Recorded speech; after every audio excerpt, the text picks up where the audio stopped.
Hello student तुम समस्त को आम यूट्यूब चैनल को स्वागत पिला आज आम उड़िया ग्रामर रो बहुत बड़ गोटे इंपोर्टाट पार्ट को आम आज डिस्कसन करवा जोटा कि एग्जाम रे पाखापाखि 2 ରୁ 3 बार आसूची निश्चित भाव तुम्हें ओ ट्रिपल एस जेकोसी एग्जाम को उठाओ तुम निश्चित भाव यही टॉपिक रु निश्चित भाव 2 ରୁ 3 मार्क क्वेश्चन आसूची निश्चित भाव आउ तुम जो आगामी आरआई अमीन जो एग्जाम आसूची जो कंबाइन एग्जाम आसूची तुम्हें जान 20 सेप्टेम्बर स्टार्ट होची एवं 20 अक्टोबर पर्यंत तुम पाखापाखि गोटे मास पूरा एग्जाम चलो निश्चित भाव तुम यही सेसन तुम बहुत हेल्पफुल कर निश्चित भाव तुम एग्जाम भल स्कोर कर हेल्प कर तुम्हें जान ओडिया आम टोटाल केते मार्क आसो 20 मार्क और 20 मार्क पाखापाखि 2 ରୁ 3 मार्क खाली यही चैप्टर ही आसो पे पूरा ग्यारंटेड पे तुम्हें पूरा जेकोसी प्रीवियस पेपर को तुम उठाओ निश्चित भाव यही क्वेश्चन लू यही पार्ट रो निश्चित भाव 2 ରୁ 3 मार्क क्वेश्चन पड़ी थो तो आउ बेसी किसी आलोचना नक आम आरंभ करवा आज सेसन को ठीक अच्छे पे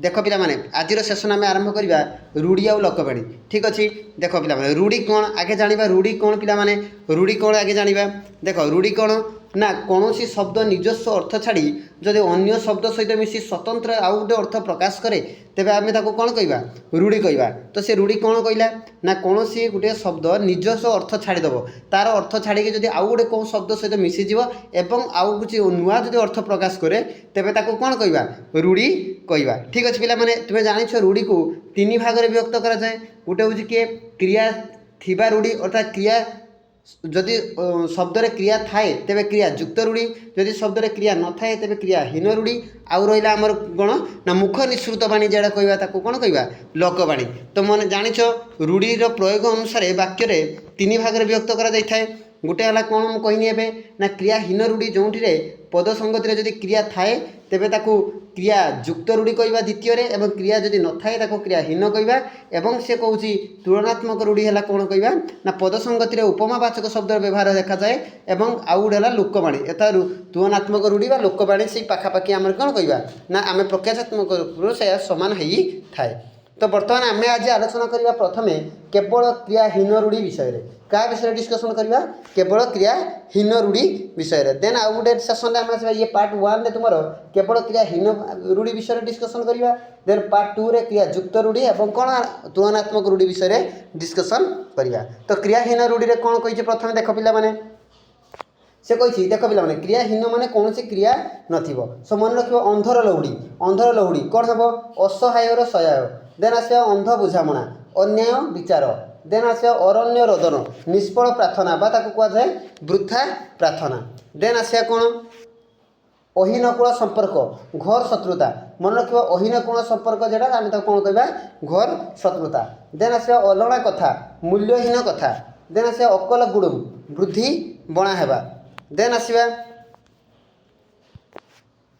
अल्प विद्या भयंकरी अल्प ज्ञान जो कौन होती अपदस्थ होगा किसी व्यक्ति था जो अल्प ज्ञान थाए बहुत कथा कहती तो अल्प ज्ञान जो अपदस्थ होगा आम कौन कहवा क्रियाहीन रूढ़ी ना अल्प विद्या भयंकरी देर आस आकाश कुसुम वृथा स्वप्न वृथार स्वप्न राति शुईक देखुआ मुझे बड़ कोटिपति होजमी तो आकाश गुणुम वृद्धा स्वप्न सॉरी वृथा स्वप्न देन आस आपणा सुना भेड़ी निज लोक अयोग्य बा निज लोक अयोग्य देन आसे उपरी माल निर्दिष्ट आय अधिक बा मागणा पाइबा देन आसे उपर ठाउरिया गभीरतार अभाव बा सारवतार अभाव अच्छा उपर ठाउरिया माने किछि न जाने खाली ऊपर खाली कथा कहया देन आसवा एघर माउसी से घर पिउसी एपटे सेपटे छिद्र कही जे सबुठारे कौन हुए भले हुए देन आसवा एक घर किया सामाजिक बासंद ताकू पूरा सामाजिक बासंद एक घर किया करदेवाटा माने सामाजिक बासंद देन आसवा ओलियारू गजा जन्मरू चतुर बा जन्मरू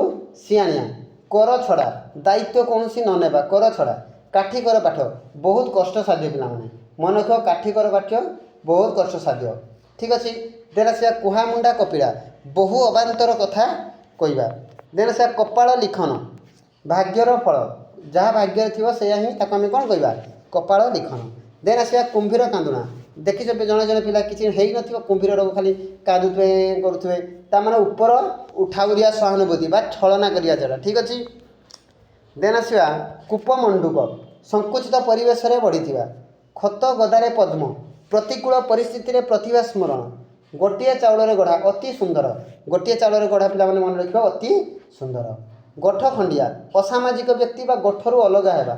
ଗୋବର ଗଣେଶ ନିର୍ବୋଧ ବା ମୂର୍ଖ ଯାହାକୁ କୁହାଯାଏ ଗୋବର ଗଣେଶ ଅର୍ଥାତ୍ ମୁଣ୍ଡରେ କିଛି ନଥାଏ। ଦେନ୍ ଆସିବା ଘର ଢିଙ୍କି କୁମ୍ଭୀର ନିଜ ଲୋକ ଶତ୍ରୁ ହେବା। ଘର ବୁଡ଼ି ପାଣି ଆଣ୍ଠୁଏ ଅବସ୍ଥା ଅସମ୍ଭାଳ ହେବା ବା ବିପଦ ଉପରେ ବିପଦ। ଘଷା ବଳଦ କିଛି ନ ବୁଝି ଖାଲି ମୁଖସ୍ଥ କରିବା ଆମେ ତୁମେ ଯେମିତି କରୁଛ।